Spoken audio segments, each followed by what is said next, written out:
Отбасы қаймақтай ұйыған ауыз біршілігі ағайын арасындағы татулығы сақталған, өзіндік салт дәстүрмен өзгеге өнеге бола білетін шағын мемлекет. Ырысы мен ынтымағы жарасқан әулетті ел алдында дәріптеу мақсатында біз өңіріміздің үлгілі отбасылық құндылықты бекем ұстаған берекелі шаңырағында боламыз. Бүгінгі бақытты отбасы бағдарламасының кейіпкерлері тамылжыған табиғатымен баураған киелі Баянауыл жерінен шыққан Ахаевтар әулеті. Жанат Ахаев пен Ырымгүл Рамазанованың шаңырақ көтергендеріне биыл 44 жыл толды. Бүгінде бір қыз 5 ұл тәрбиелеп, 14 немеремен 4 жиеннің қызық қуанышын көріп отырған еліміздің үлгілі отбасыларының бірі. 74 жыл әскерден келдім, әскер қатарынан. 75 жыл сол екеуміз жарасып, өз бір ауылдықымыз, Дендік ауылдық. Содан 75 жыл үйлендік. Содан дүниеге 76 жыл бір қыз балам келді, осы үйде тұрады. Өзіміз мал шаруашылығында кеттік. Оқу орнына консерваторияға баратын болғанбыз, соған бара алмадық, шешейін жағдаймен. Содан мал шаруашылығында кеттім, мал шаруашылығында 35 жылда жұмыс істедік. Одан жаңағы Самал деген қыз баламнан кейін 79 жыл Ертіс деген бала дүниеге келді. 79 жыл, содан 81 жыл бір ұл бала келді. Содан Құдайдың берген 5 жылы бір қызы бар. Содан өзіміз 35 жылдай мал шаруашылығында жұмыс істедік. Содан үкіметтің енді 91 жыл үкімет тараған кезде сол ауылға көшіп келдік Әлсекбай совхозына. Әлсекбай совхозына мектепте күзетші болып 12 жыл істедім. Сол 12 жылдан бүгінгі 17 жылы зейнеткерлікке шығып, қазіргі кезде сол отырмыз сол үйде. Әлсекбай совхозында демалыста. Кейіпкерлеріміз бір-біріне әрдайым қолдаушы, қамқоршы бола білген. Қиындыққа мойымай жарты ғасыр ғұмырды бірге кешкен үлгі тұтар жандар қазіргі жастарға ақыл кеңестерімен бөлісті. Сол ерте кездің адамдардың көбі солай ғой, бәрі бақытты, бала шағалы. 6-11 балалы бар. Бәрі жақсы, бақытты отбасы өмір сүріп жатыр, бәрі Аллаға шүкір. Қазіргі кездің жастарына өз былай қарасаң, адам өзі таңғаласың. Барлығы молшылық бар. Түгел дайын. Бәрі бар, сонда да өздері келісе алмайды. Не болу керек отбасында сонда? Бәрінде ынтымақ болу керек, бәрі қиыншылық бола, соның бәрін жеңе білу керек. Қиыншылықтар болады ғой. Бәріне төзу керек қой, қиыншылыққа төзіп, бір-біріне Бірге жүрдік болып. екенбіз бірге. Бір елі қалмай шөп артысып бірге қи шығарып сөйтіп жүрдік. Әйелді шаруасында бітірдік мектеп. Бірге Балаларды асырадық. Осындай халқы жетістік. Ол кезде үкіметтің кезінде жұмыс ауыр қойғайды. 600 қой бағамыз. 600 қойдан 500 бірден қоз аламыз. Сонда үйде жаңа мына балалар кішкентай бәрімізді қамап базда бірге жүреміз екенбіз. Онда клетка деген болады, қозылар демізеді. Әрі сақым 11-12 сақым айшық келеді. Солардың тамағын істейді келіп. Соның бәріне ретін тауып сөйтіп жүрдік. Соның арқасында еңбегіміз бағаланып, нормальный бір машина берді. 20-40 дейін деген. Одан Индияға, Болгарияға неге бардық? Премия ретінде саяхатқа. Еңбегімізді бағалап жатыр еді. Қазір енді сол балалар міне алды 40-тан асты осындағы қызымыз. Өзімен өздері сол өмір сүріп жатыр балалар. Ауылда бар ма балаларыңыз? Ауылда бір бала бар. Бір бала бар үйдің қасында. Қолдарыңызда, иә? Үй әпергенбіз. Қолымызда кішкентайы бар. Кішкентай бар. Ол келе алмады енді. Қалғандар осында бәрі сидек басты. Бәрі осында. Атамыз бен апамыздың мәпелеп өсірген балалары бүгінде өмірден орнын тапқан жандар. Өз шаңырақтарын құрып, әкесі мен анасының ізін жалғап ұрпақ тәрбиелеп отыр. Бір-біріне қол ұшын соза білетін, қуанышында жанынан табылатын, өзгеге үлгі бола білетін, ынтымақ бірлігімен ерекшеленетін әулет. Дана халқымыз келіні жақсы үйдің керегесі алтын деп жырлағандай, 5 ұлының тағдыр қосқан жарлары мен кейіпкерлеріміз тек мақтанып, өмір жолында тек ақ жол тілейді. Үлкен келін. Мұғалімдікі қазір баламен отыр. Одан кейін келін үйде, о да баламен отыр. О да қазақ тілі мамандығы. Ауылдағы. Одан 3-ші келін осында орыс мектебінде дейді. Жаңа жүр. Одан 4-ші келін. Осында о да баламен отыр, кішкентайы бар, бірге келмеген балам. 5-ші келін жаңа жүр, осында о бала. Мамайдікі анау не жақтық. Өскеменнің түбінде. Семей жақты. Ол баланың бір баласы бар өзі. Қазақ тіл мамандығын бітірген садикте. Қазақ тіл мамандығына береді. Той басқарады арасында. Сыңсу айтады. Мен осы Ақаевтар әулетіне келін болып түскелі 6 жылдың аясы болып қалды. Мен 2013 жылы Семей өңірінен осы әулетке келін болып түстім.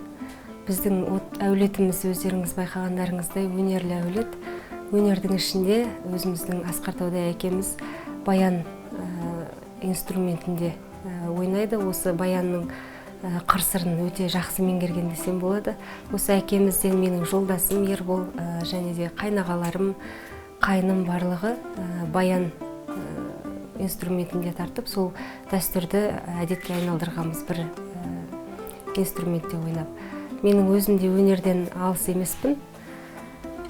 Ән айтамын және де жолдасым екеуміз өнер саласының жаңағы қазір енді той бизнесі шарықтап тұр ғой, сол той бизнесін бірге алып жүрміз.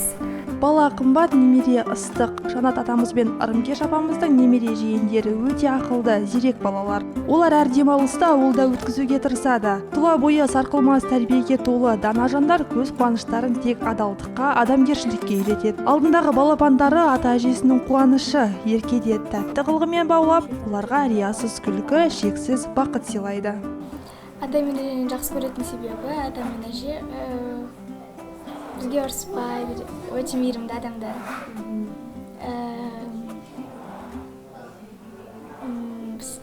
Әрқашан бізге қол ұшын созған, әрқашан бізді қолдайды. Біз бір түйнеге ұрынсақ, ақыл береді.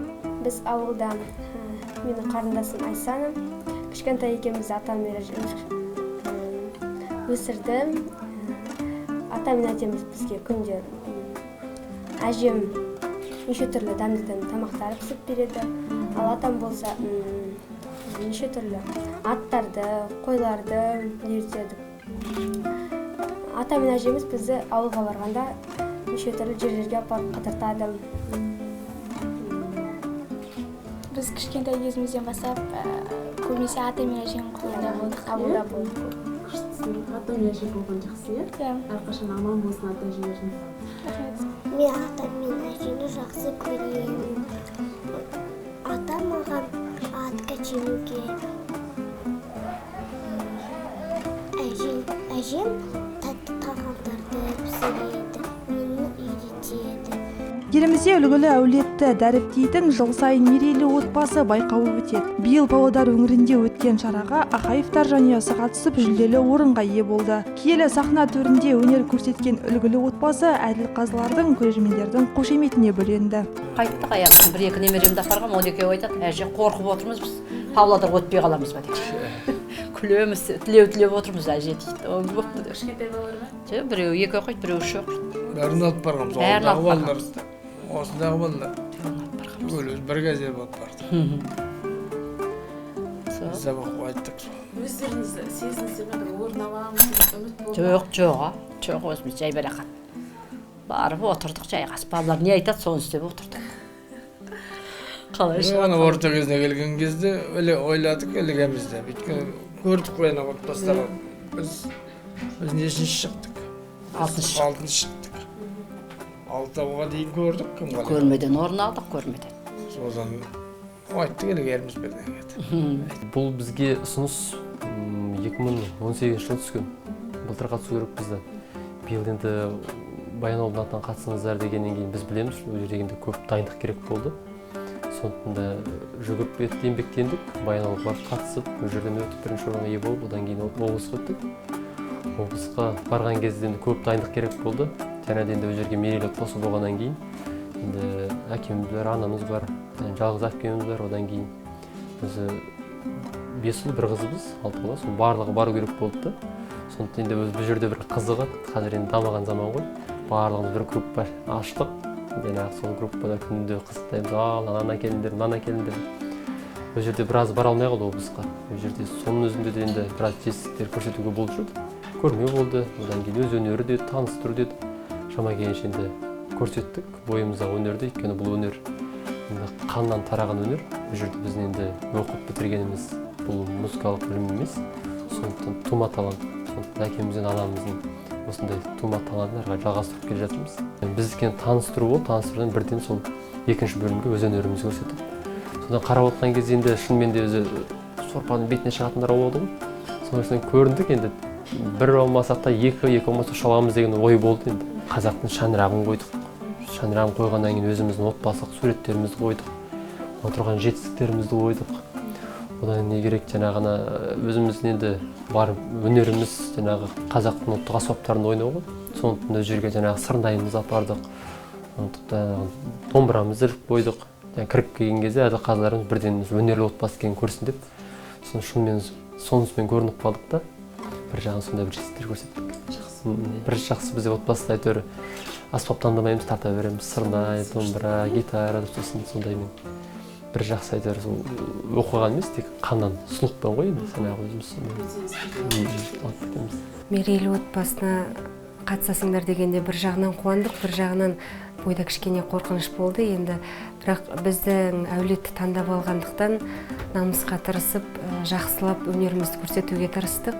Мерейлі отбасы енді өзінің атында айтып тұрғандай, әулетіміздің қандай ауызбіршілікте екен, мерейлі екендігін көрсету мақсатында болғандықтан ата-анамыз бізге үміт артып, ол кісілерде өздерінің ақылдарын айтып, барлығымыз бірігіп, өзіміздің өнерімізді көрсеттік. Жаңа жолдасым айтып кеткендей, үш бөлімнен тұрды.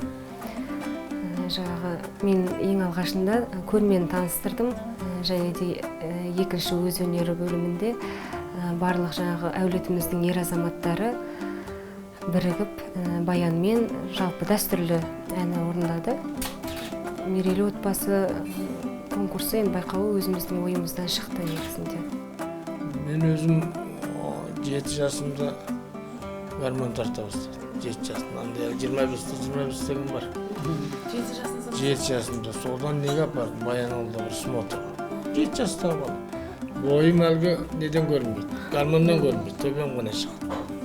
Содан сахнада отырғызып қояды, балам дейді. Содан ержетіп, содан баян үйрендім. Одан домбыра. Әскерде болдым, анау 73 жылы дүниежүзілік фестивал болды, сонда болдым, Берлинде. Сіз бардыңыз, иә? 73 жылы. Дүниежүзілік фестивал болды, Берлинге, сонда қатысты. Содан мен балалар үйренді, қазір балалар, келіндер бәрі түгел әншіміз. Үлкен келінді тартады, домбыра тартады. Бәрі түгел. Сонда үйренген.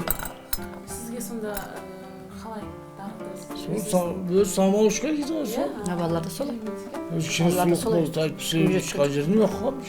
Жанат атамыз 7 жасынан бастап өнерге жақын жан. Жұбайы Ырымкеш апа бұл саладан алыс емес. Ауылда өтетін әр мерекеде қазақтың ұлттық аспаптары мен тұрғындарға әсем ән мен тәтті күй сыйлайды. Балалары да атамыздың ізін жалғаған. Айта кетсек, шығармашылық отбасы қазақтың ұлттық аспаптарын өздері меңгерген тума талант иелері.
Ыстық осы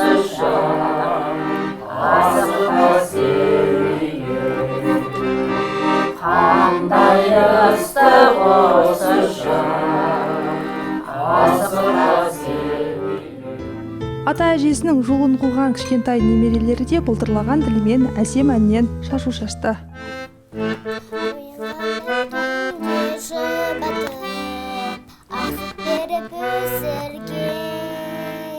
Басқанымды тай-тай қуантып, сауымды кестірген, анашым құдіретіне табынамын.